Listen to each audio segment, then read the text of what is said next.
Ben 63 casi di Covid tra Agrigento, Sciacca e Licata, risultato dei volontari della popolazione scolastica.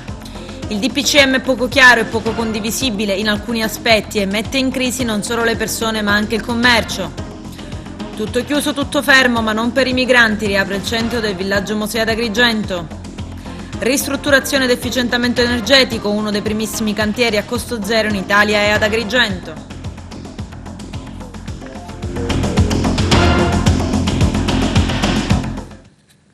Bentrovati gentili telespettatori al nostro appuntamento con l'informazione. In apertura parliamo di Covid screening a studenti, docenti e familiari. Sono ben 63 i casi di Covid-19 accertati in un weekend di Covid screening sulla popolazione scolastica di Agrigento, Sciacca e Licata.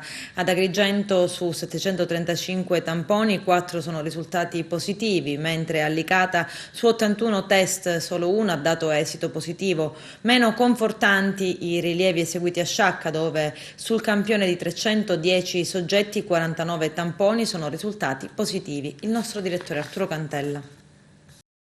Completato il weekend dedicato al Covid screening della popolazione scolastica volontaria dei centri con più di 30.000 abitanti in provincia di Agrigento, 1126 test rapidi eseguiti nel corso della seconda giornata di monitoraggio. Ad Agrigento su 735 tamponi 4 sono risultati positivi, a Licata su 81 test solo uno ha dato esito positivo. Meno confortanti i rilievi eseguiti a Sciacca, dove sul campione odierno di 310 soggetti 49 tamponi sono risultati positivi. Il dato complessivo comunicato dall'ASP di Agrigento della 2 giorni di test rileva dunque un totale di 63 casi accertati su 2041 test eseguiti, 6 ad Agrigento, 54 a Sciacca, 3 a Licata. Il Covid screening appena concluso, destinato agli studenti e ai loro familiari, ovviamente al personale docente e non docente degli istituti scolastici, ha rappresentato il primo di una serie di interventi programmati dalla Regione Siciliana, che coinvolgeranno, strada facendo, fasce crescenti della popolazione scolastica. L'iniziativa è stata effettuata anche in collaborazione con l'assessorato alla sanità, la Croce Rossa Italiana e il comune di Agrigento. Sentiamo in merito il sindaco Miccichè. Ieri e oggi sono stati somministrati tamponi rapidi presso la scuola Foderaria Agrigento, tamponi somministrati ad alunni, docenti, personale ATA e anche altre categorie di lavoratori che ne hanno richiesto la somministrazione. Ieri sono stati somministrati ben 437 tamponi, oggi ben 735 tamponi. Sono stati trovati tra ieri e oggi 6 casi di positività, una percentuale bassa rispetto ai tamponi somministrati e rispetto anche ai tamponi somministrati in provincia di Agrigento. Quindi tutto sommato Agrigento tiene bene. Positivi anche i riscontri circa i controlli della domenica relativamente alle norme anti-Covid sull'assembramento delle persone.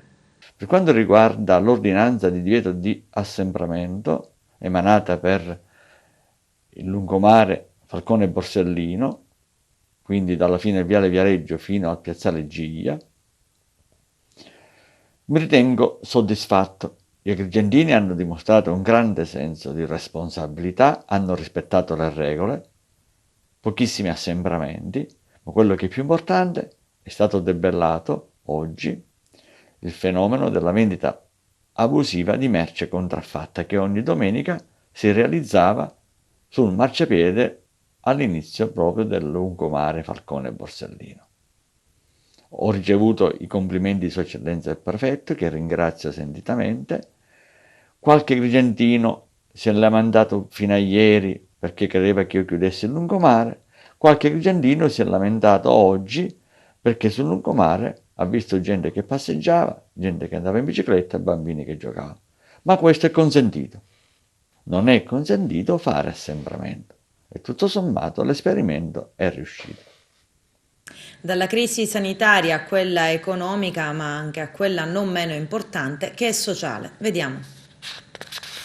In generale, come opportunamente ricordava lei, siamo qui per ricordare che accanto all'emergenza sanitaria, che ovviamente nessuno di noi dei presenti qui si sogna di sminuire, ma che accanto a questa seria e grave emergenza sanitaria, e ce ne sono altre per quanto riguarda le nostre competenze, cioè appunto una emergenza scolastica, educativa e culturale in senso lato, perché noi ci rivolgiamo anche agli operatori del teatro, della musica. Non possiamo mettere tra parentesi per periodi lunghissimi, perché di questo si parla, queste componenti. La scuola è chiusa o parachiusa, dico io, da febbraio sostanzialmente, e sicuramente ancora ci saranno altri tempi, per cui dobbiamo riflettere e soppesare bene i rischi dell'emergenza sanitaria con il trade-off, con gli effetti collaterali dell'emergenza educativa. E poi l'ultimo DPCM comunque prevede la didattica in presenza, prevede una quota di didattica in distanza per le scuole superiori, dunque secondo anche questo principio la vostra richiesta è applicare quanto è previsto dal DPCM anche a Messina. Sì, noi chiediamo che intanto appunto come lo stesso DPCM, pur con tutte le sue restrizioni, venga applicato dalle autonomie locali, quindi scuola in presenza fino alla scuola media, tranne che per le zone rosse dove ci si ferma alla prima media. Si lascia nel DPCM anche, questa è una cosa che come docenti dell'AINIS per esempio ci interessa parecchio, la possibilità di fare le attività laboratoriali, e quindi gli studenti del musicale per esempio a Messina del liceo musicale AINIS potrebbero sfruttare questa possibilità. Però effettivamente chiediamo anche, dove possibile, che almeno una parte per le scuole superiori della didattica si svolga in presenza. Noi come Commissione abbiamo scritto all'ASP e al Sindaco, anche perché diciamo, volevamo capire esattamente quali erano questi focolai a cui fa riferimento l'ASP. Purtroppo l'ennesima nota che ha portato nuovamente il Sindaco a sospendere per almeno altri 3 giorni fino al giorno 11 le scuole messinesi continua a essere generica, continua la nota dell'ASP a parlare di difficoltà di contagi, di difficoltà di tracciamento, di difficoltà di contenimento, ma in maniera assolutamente generica.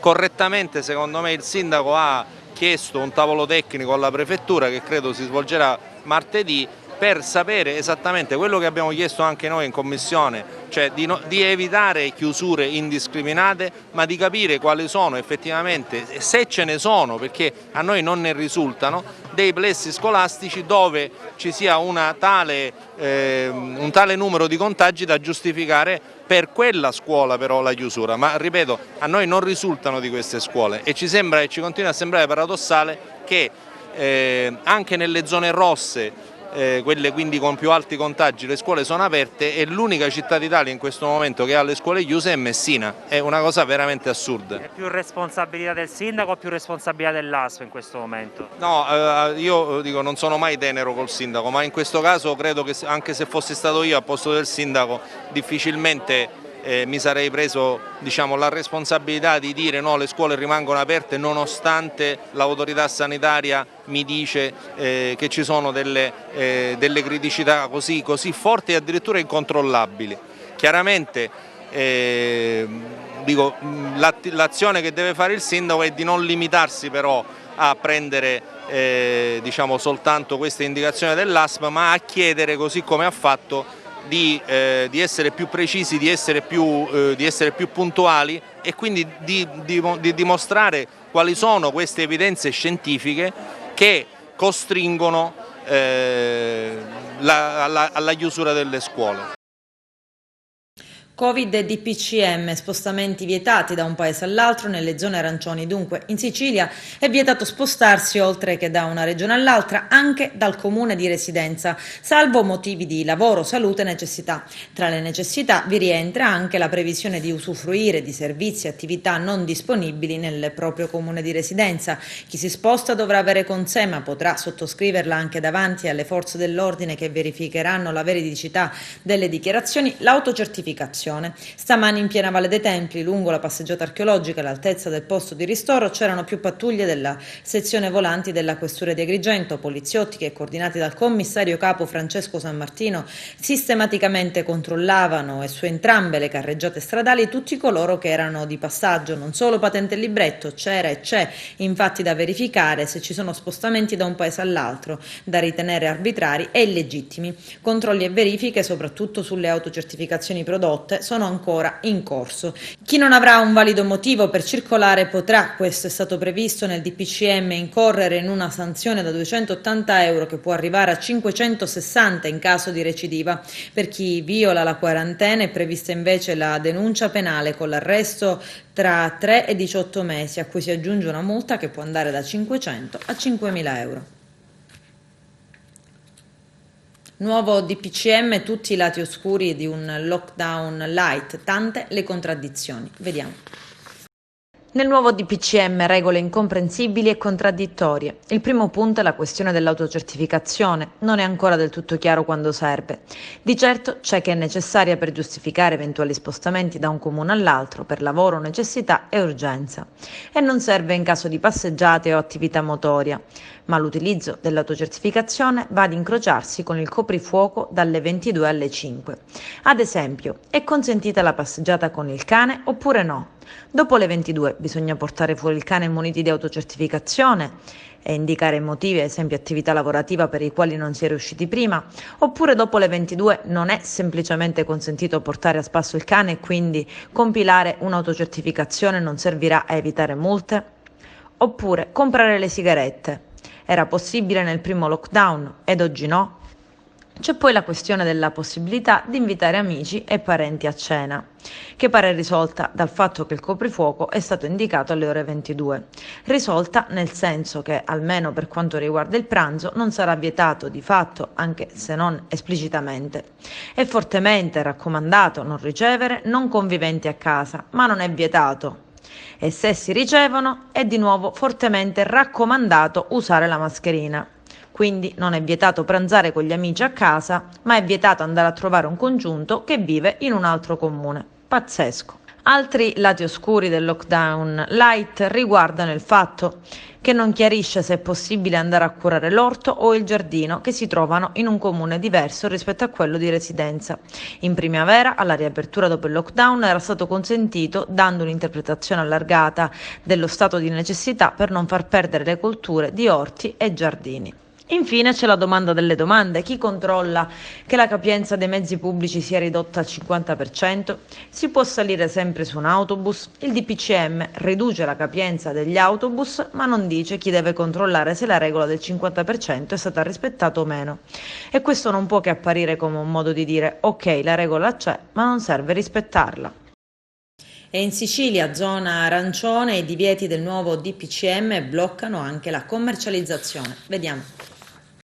In Sicilia e soprattutto nella Sicilia occidentale la tradizione vuole che il cliente finale, quindi il consumatore diretto, va ad acquistare l'olio per il suo consumo direttamente dal produttore. Oggi con questo nuovo DPCM emanato dal governo questo non si può fare più. Chi produce olio è in enormi difficoltà proprio sulla commercializzazione. Produzioni di olive non sono state, diciamo, delle massime produzioni, però in certi luoghi, come nella zona di Mazzara del Vallo, le produzioni sono state molto discrete. In certe zone abbiamo un prezzo, diciamo, discreto, che si aggira alle 7 alle 8 euro al litro.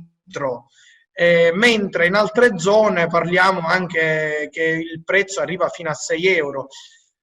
Che cosa lo dà questo prezzo? Non è facile da capire. È un prezzo comunque, se poi noi lo paragoniamo all'olio, le bottiglie di olio che vengono vendute nella grande distribuzione, però diciamo realmente l'agricoltore, chi lo produce, lì entra un po' in difficoltà perché non può arrivare a quei prezzi così bassi. Assolutamente no, anche perché parliamo di due prodotti totalmente differenti. Uno è prodotto realmente dalle olive ed è succo di oliva vero e proprio. L'altro non lo sappiamo. Nell'ambito della viticoltura Noi quest'anno abbiamo avuto, insomma, tutto sommato una discreta produzione con qualche calo di produttività in certe zone, alcune zone abbiamo avuto un po' di problemi di peronospera. Oggi con questo decreto abbiamo un problema molto, molto pesante. Per il periodo più importante, novembre, dicembre, che ci avviciniamo verso il Natale, il consumo viene a mancare fondamentalmente e quindi la commercializzazione dei vini è molto più bassa rispetto agli altri anni.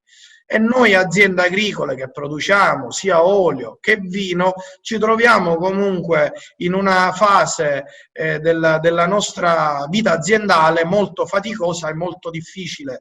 Spero che il governo che si renda conto che noi aziende vogliamo sopravvivere e vogliamo andare avanti oltre e dopo il coronavirus.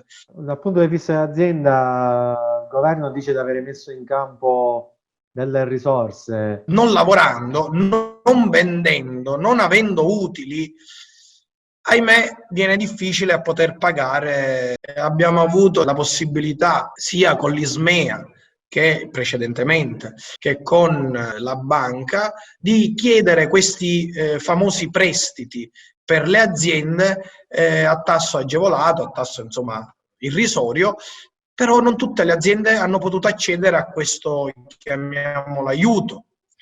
L'Ismea ha messo un budget, ma dopo 2 giorni che sono arrivate un mare di richieste, il budget è finito e l'80% delle aziende che avevano richiesto è rimasto fuori. Il governo italiano ci aiuti e che non ci lascia da soli ad affrontare una fase così difficile. Cesarò e San Teodoro trasformate in zone rosse, il nuovo provvedimento della Regione nel territorio dei Nebrodi. I dettagli nel servizio. Diventano 3 le zone rosse in Sicilia. Lo ha deciso il presidente della regione siciliana Nello Musumeci, che per contrastare la diffusione del coronavirus nell'isola ha istituito una zona off limits a Cesarò, dove sono stati riscontrati 85 positivi, e San Teodoro 63 contagiati in provincia di Messina. L'ordinanza, adottata d'intesa con l'assessore alla salute Ruggero Razza, sentiti i sindaci dei 2 comuni, in vigore dalle 14 di ieri, domenica 8 novembre, resterà tale fino a domenica 15 novembre. Il nuovo provvedimento prevede un'unica zona rossa, tenuto conto della contiguità dei medesimi territori e della presenza di attività lavorative essenziali interconnesse. In particolare sarà vietato l'accesso e l'allontanamento dal territorio comunale con mezzi pubblici o privati. Previsto inoltre il divieto di circolare a piedi o con qualsiasi mezzo pubblico o privato, tranne che per comprovate esigenze di lavoro, acquisto di generi alimentari e beni di prima necessità, ragioni di natura sanitaria, stato di necessità, usufruire di servizi o svolgere attività non sospese. Stop anche alle attività didattiche e scolastiche di ogni ordine e grado e degli uffici pubblici, fatta salva l'erogazione dei servizi essenziali e di pubblica utilità. Consentito invece il transito in ingresso e in uscita dai 2 comuni per gli operatori sanitari e sociosanitari, per il personale impegnato nell'assistenza alle attività inerenti all'emergenza, nonché esclusivamente per l'ingresso e l'uscita di prodotti alimentari, di prodotti sanitari e di beni o servizi essenziali. Consentita l'entrata e l'uscita dai 2 paesi esclusivamente per garantire le attività necessarie per la cura e l'allevamento degli animali, nonché per le attività imprenditoriali non differibili, in quanto connesse al ciclo biologico di piante. L'ordinanza prevede inoltre l'istituzione e l'insediamento, con presidio fisso a Cesarò H24, di una USCA di pronto intervento per entrambe le comunità. Attualmente risultano attive in Sicilia anche le zone rosse di Vittoria e Centuripe, fino a domani, 10 novembre. Il sindaco Orlando scrive a Conte e Musumeci e parla nella sua missiva di una strage annunciata. Vediamo.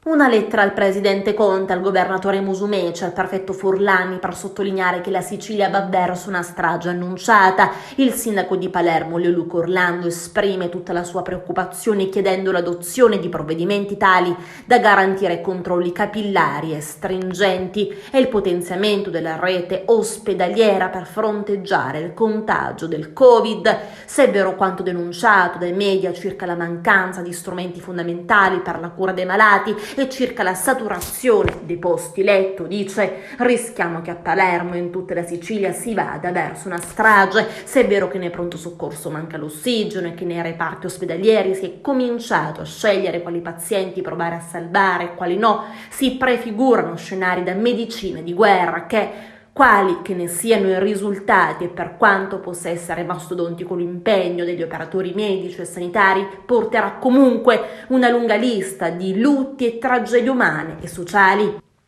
Il sindaco sottolinea di essere convinto che la tutela della vita sia la priorità assoluta da parte di tutti, ma allo stesso tempo che vi sono messaggi a volte contraddittori che stanno arrivando ancora in queste ore e che rischiano di diventare un ostacolo al rispetto delle fondamentali norme di prevenzione. Ultimi fra i tanti devo citare, dice ancora Orlando, l'annuncio dato alla stampa dal competente assessorato regionale, secondo cui in Sicilia i negozi restano aperti la domenica e continui richiami ad una situazione che sarebbe sotto controllo rispetto alla capacità del sistema sanitario regionale di reggere all'impatto dei ricoveri in atto e previsti. Orlando afferma di essere cosciente del fatto che gli operatori sanitari, come quelli delle forze di polizia, hanno fatto e stanno facendo in Sicilia, come nel resto del paese, un eccezionale lavoro, ma allo stesso tempo definisce inadeguati, a volte contraddittori divieti che rendono difficili i controlli. Riferendosi al rapporto fra comuni e regioni, Orlando afferma che non vogliamo farci attirare nella micidiale trappola della competizione per ottenere l'attribuzione di un colore di minore allarme mediatico. Credo infatti, dice ancora Orlando, che a tutti sia fatto obbligo di aver cura della salute e della vita dei cittadini, evitando passerelle alla ricerca di una visibilità che uccide o cerca di nascondere responsabilità. Quindi la richiesta formale a chi ne ha competenza formale di valutare in tempi strettissimi l'adozione di provvedimenti tali da garantire controlli capillari stringenti e strumenti per potenziare in tempi rapidissimi e record il sistema ospedaliero, anche con soluzioni di emergenza.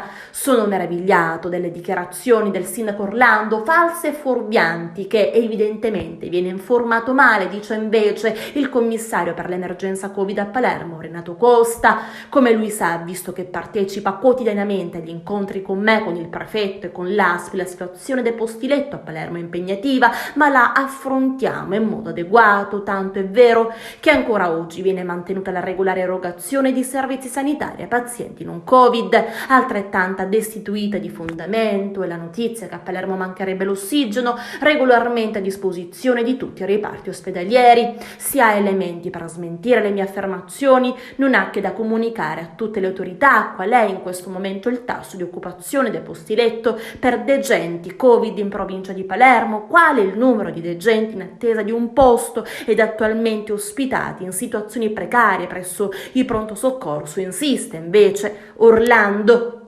A rispondere è anche l'assessore regionale alla salute Ruggero Razza. In questi momenti dovrebbe esserci una responsabilità diffusa ed invece proliferano le polemiche. Se il Ministero della Salute vorrà inviare non 1 ma 100 ispettori in Sicilia, sarò io il più contento, anzi lo auspico. Non temiamo il controllo del nostro lavoro, ma questo spirito diffuso del tutti contro tutti non è neppure rispettoso nei confronti di tanti operatori che in queste ore affrontano con abnegazione la propria missione.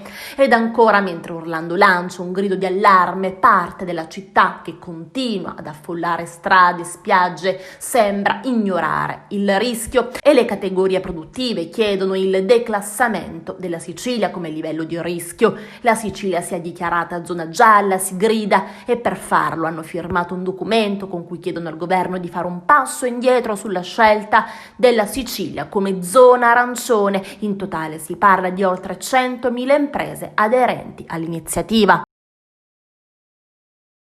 Migranti trasferiti ad Agrigento, continua il business dell'accoglienza. La Sicilia è chiusa al mondo, non si può transitare da un comune ad un altro, ma i migranti possono entrare. Vediamo. Da Lampedusa ieri sono giunti a Porto Empedocle a bordo del traghetto di linea circa 70 minori non accompagnati, che adesso si trovano ospiti della struttura di prima accoglienza del villaggio Mosè ad Agrigento. La furia immigrazionista del governo non intende assolutamente arrestarsi, incurante dell'espandersi della pandemia nel nostro territorio, dichiara il commissario di Fratelli d'Italia di Agrigento, Calogero Pisano. In questo periodo di Covid, di restrizioni nel quale tante attività commerciali agrigentine sono costrette dalle imposizioni del governo a tenere le saracinesche chiuse, dopo peraltro aver speso inutilmente nei mesi scorsi migliaia di euro per mettere in regola i locali secondo le prescrizioni anti-Covid, l'unico settore che non conosce crisi è quello dell'accoglienza. Il governo daltonico del Presidente del Consiglio Conte dichiara la regione siciliana zona arancione, chiudendola di fatto a tutto il mondo, conclude Pisano, ma non a migliaia di clandestini che continuano ad approdare sulle nostre coste. E sul tema è intervenuto anche il consigliere comunale di Agrigento, Pasquale Spataro. È di poche ore fa la notizia della riapertura del centro d'accoglienza di Viale Cannatello al villaggio Mosè. Ad appena un mese dalla sua chiusura, disposta a seguito di gravi fatti che hanno visto protagonisti gli ospiti della struttura. La comunità, prosegue Spataro, non può insistere nel luogo in cui oggi è ubicata, in quanto non idonea ai compiti istituzionali che gli sono stati affidati, collocandosi nel pieno centro del popoloso quartiere del villaggio Mosè, a poche decine di metri dagli esercizi commerciali e dalle abitazioni. Non si può continuare a minare la serenità di un intero quartiere frutto di scelte errate senza tenere in considerazione l'emergenza epidemiologica che stiamo vivendo. I cittadini, conclude Spataro, si aspettano che il nuovo sindaco stia al loro fianco, che attivi subito un dialogo con la prefettura affinché questa situazione venga rimossa urgentemente. E domani per Aula Sollano è il giorno dell'insediamento, prima seduta del nuovo Consiglio Comunale di Agrigento. C'è all'ordine del giorno la tanto attesa elezione del Presidente di Aula Sollano, il nostro direttore Arturo Cantella. Tutto pronto per il primo Consiglio Comunale che si terrà domani martedì 10 novembre presso l'Aula Sollano alle ore 16:30. Si svolgerà con pochissimi addetti ai lavori per via delle restrizioni dovute al Covid-19 che vieta assembramenti delle persone. Questi i punti all'ordine del giorno: insediamento del Consiglio Comunale neoeletto e giuramento dei consiglieri, esame delle condizioni di eleggibilità e di candidabilità ai sensi dell'articolo 9 legge regionale 31 e articolo 10 legge regionale 235/2012 che prevede la convalida degli eletti, eventuali surroghe relative a giuramento e procedure di convalida, esame delle eventuali cause di incompatibilità alla carica di consigliere comunale ai sensi dell'articolo 10 e 11 della legge regionale 31/86, quindi l'elezione del Presidente del Consiglio Comunale, l'elezione dei vicepresidenti del Consiglio Comunale, quindi la nomina della Commissione elettorale comunale. Intanto il dibattito politico si sposta a chi andrà il posto di Presidente del Consiglio Comunale. I nomi più gettonati sono quelli di Forza Italia, il consigliere comunale Giovanni Civiltà o di Simone Gramaglia, o addirittura si parla di Carmelo Cantone, staremo a vedere. Anche per la nomina del vicepresidente vicario potrebbe andare una donna, tra le consigliere Ilaria Settemblino, Flavia Contino o Teresa Nobile, ma ancora in atto non si è stabilito nulla. Delle riunioni in corso nella serata di oggi stabiliranno il da farsi. L'altra vicepresidenza del Consiglio dovrebbe andare come di prassi all'opposizione. Si pensava infatti che il capo dell'opposizione poteva essere l'ex sindaco Lillo Firetto, creando un gruppo unico consigliare, ma da notizie pubblicate recentemente ogni lista di opposizione avrà il suo. I gruppi potranno essere questi: quello che fa a capo dell'onorevole Roberto Di Mauro, che unificando le 3 liste va a 9 consiglieri. Il capogruppo potrebbe essere il dottore Francesco Alfano, a seguire quello di Forza Italia con 3 consiglieri, a meno che qualcuno di loro non si dichiari indipendente. Per ciò che riguarda l'opposizione potrebbe essere Mario Fontana, il capo di Andiamo Avanti, Pietro Vitellaro per Buongiorno Agrigento e Nello Amel per Rinasce Agrigento. Fabio La Felice dovrebbe essere capogruppo di Fratelli d'Italia, mentre più difficoltosa è quella relativa alla lista Diventerà Bellissima, dove ci sarà da scegliere per via dei mutati dati elettorali dopo la certificazione che ha visto avanti l'assessore Gianni Tuttolomondo su Roberta Zicari. E Televideo Agrigento vi permetterà di seguire i lavori di Aula Sollano, li potrete vedere sulla nostra emittente. Adesso c'è la prima pausa pubblicità, a tra poco vi aspetto. Ristrutturazione condominio a 0 euro ad Agrigento, precisamente a Monserrato, al via uno dei primi cantieri in Italia di ristrutturazione ed efficientamento energetico interamente finanziati dal Superbonus. Il nostro direttore Arturo Cantella. Al via stamani a Monserrato di Agrigento, in piazza Pantelleria, uno dei primi cantieri edili italiani interamente finanziati dal Superbonus 110% e che riguarda l'efficientamento energetico. I condomini del palazzo, oggi insieme all'autorità locale e all'impresa, hanno così dato il via ai lavori per il rifacimento delle opere edilizie che rientrano nel provvedimento legislativo previsto dal decreto rilancio. Un ottimo esempio da seguire che potrebbe interessare tanti altri stabili della nostra città e del nostro territorio. È un grande traguardo per la città, perché per la prima volta, per la prima volta appunto si apre un cantiere del 110% e per la prima volta Agrigento non è ultima nelle classifiche. Come dirà meglio di me Giuseppe Pizzo, responsabile della Duferco Energia SPA, che è il soggetto che materialmente sta pagando questi lavori, sta realizzando questi lavori, siamo i primi nel centro-sud a realizzare interventi in condominio. Interventi che chiaramente non si potevano mai realizzare se avessero dovuto pagare condoni, perché parliamo di un condominio di 9 unità immobiliari, stiamo spendendo circa 700.000 euro. Per cui capite che è molto difficile, insomma, per i condomini versare quote da circa 60.000 euro. Invece così, grazie a questo incentivo del 110%, stiamo rifacendo i prospetti, stiamo sostituendo le caldaie, stiamo sostituendo gli infissi, metteremo l'impianto fotovoltaico, il solare termico, la colonnina di ricarica, la ventilazione meccanizzata per eliminare fenomeni di condensa all'interno dell'abitazione, quindi maggior comfort, maggior sicurezza, riqualificazione degli immobili.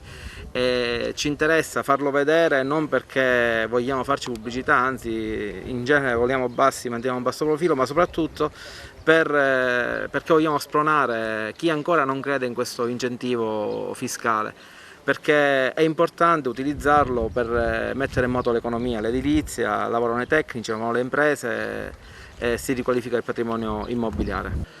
Ci vantiamo di essere stato una delle prime società in Italia che ha fatto il 110% con i miei colleghi della Toscana.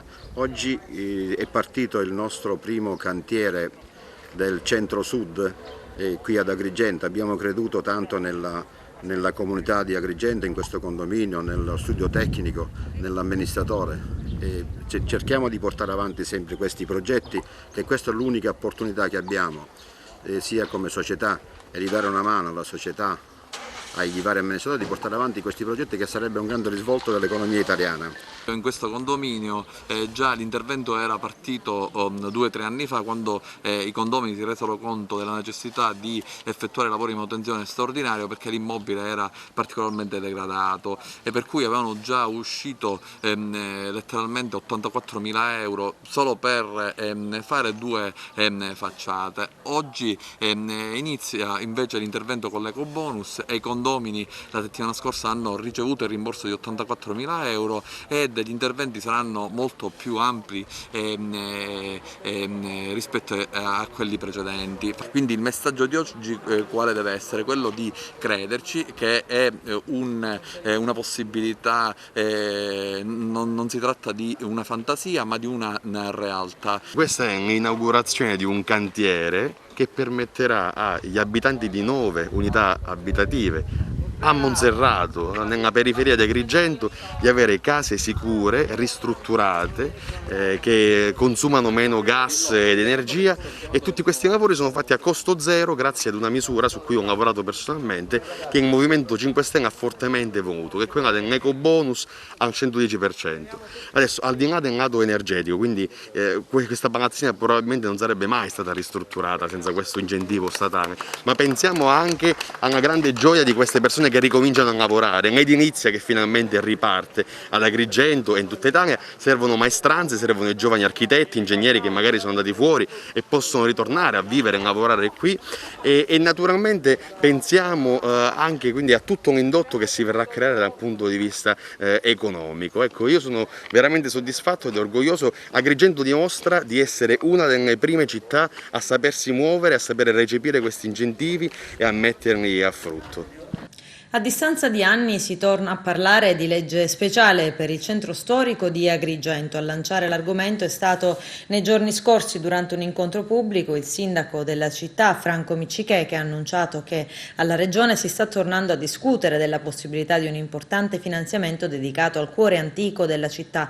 Una storia travagliata, quella della legge speciale. Era il 1976 quando la Regione siciliana con la legge 70 stanziava una pioggia di milioni per i centri storici di Siracusa e Agrigento, fondi che però andarono solamente a Ortigia, anche perché era necessario che i centri, per fruire delle risorse, fossero in possesso di un piano particolarizzato che ad Agrigento sarà poi adottato solo nel 2005 e che adesso è in corso di aggiornamento attraverso un bando che l'amministrazione Firetto firmò a gennaio. Va comunque ricordato che rispetto alla riqualificazione della rete viaria e degli spazi pubblici esistono già oggi dei progetti come Girgenti, Ravanusella e Terravecchia, alcuni non avviati, altri da recuperare.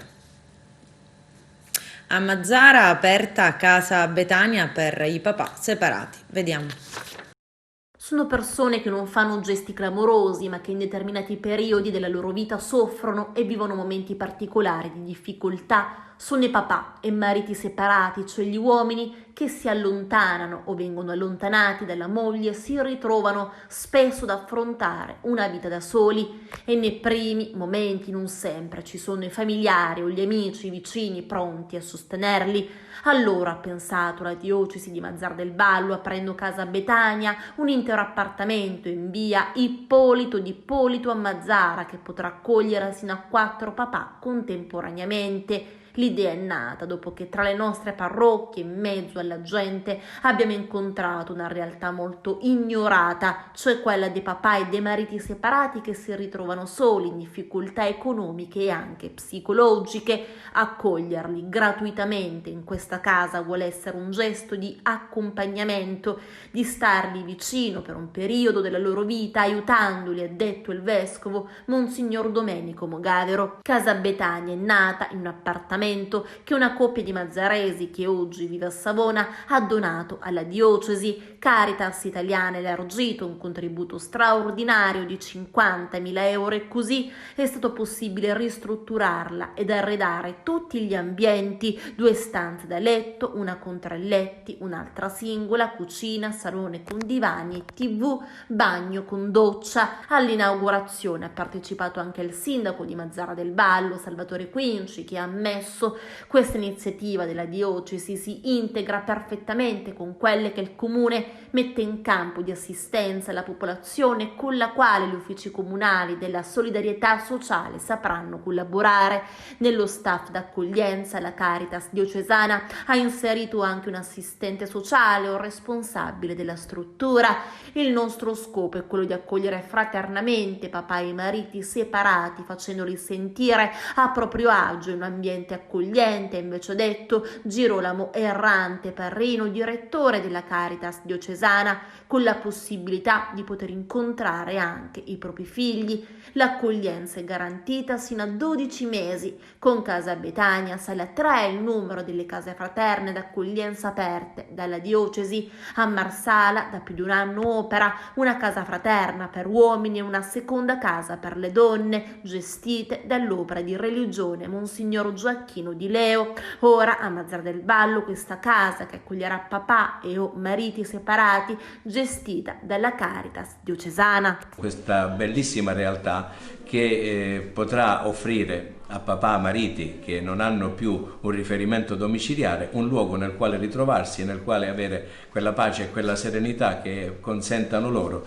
di affrontare e superare adeguatamente un momento particolarmente difficile della loro vita. Questo è un fenomeno che abbiamo visto nell'ultimo decennio assumere dimensioni inquietanti, soprattutto nelle metropoli, anche del meridione, e che adesso cominciamo a rilevare anche sul territorio di Mazzara. Questa è un'iniziativa che si integra perfettamente con quelle che il Comune mette in campo di assistenza alla popolazione e con la quale sapremo lavorare in piena sinergia con il settore dei servizi sociali. Questa casa che può ospitare 4 persone, non più di 4, è piccola però è accogliente, molto bella, molto semplice, dove permette a questi papà di poter vivere una vita quantomeno più serena.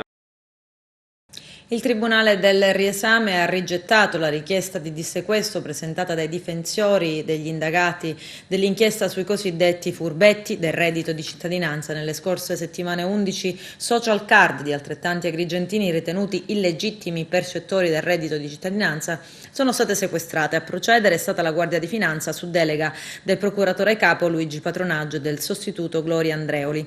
Gli inquirenti hanno accertato che gli indagati, tutti con precedenti per reati legati alla criminalità organizzata di tipo mafioso e colpiti da misure cautelari personali, avevano avanzato ed ottenuto, senza averne titolo, l'istanza per ottenere il reddito di cittadinanza. Tutte queste persone sono state inoltre segnalate all'INPS, che ha fornito una preziosa collaborazione per la revoca dell'erogazione del contributo illecitamente riscosso. Secondo una prima stima, il danno già accertato per le case pubbliche sarebbe di 300.000 euro. Un grosso incendio è divampato sabato scorso a Porto Empedocle. A bruciare un grosso cumulo di rifiuti e taniche di olio esausti lasciati abbandonati in una casa abbandonata da anni, ormai divenuta discarica. Lanciato l'allarme sul posto le squadre dei vigili del fuoco del distaccamento di Agrigento, che hanno domato l'incendio. Non si sono registrati feriti. Da una prima ricostruzione viene esclusa la natura dolosa dell'incendio. Con questo è tutto, termina qui l'edizione del telegiornale. Grazie per la gentile attenzione e per essere stati con noi. A presto.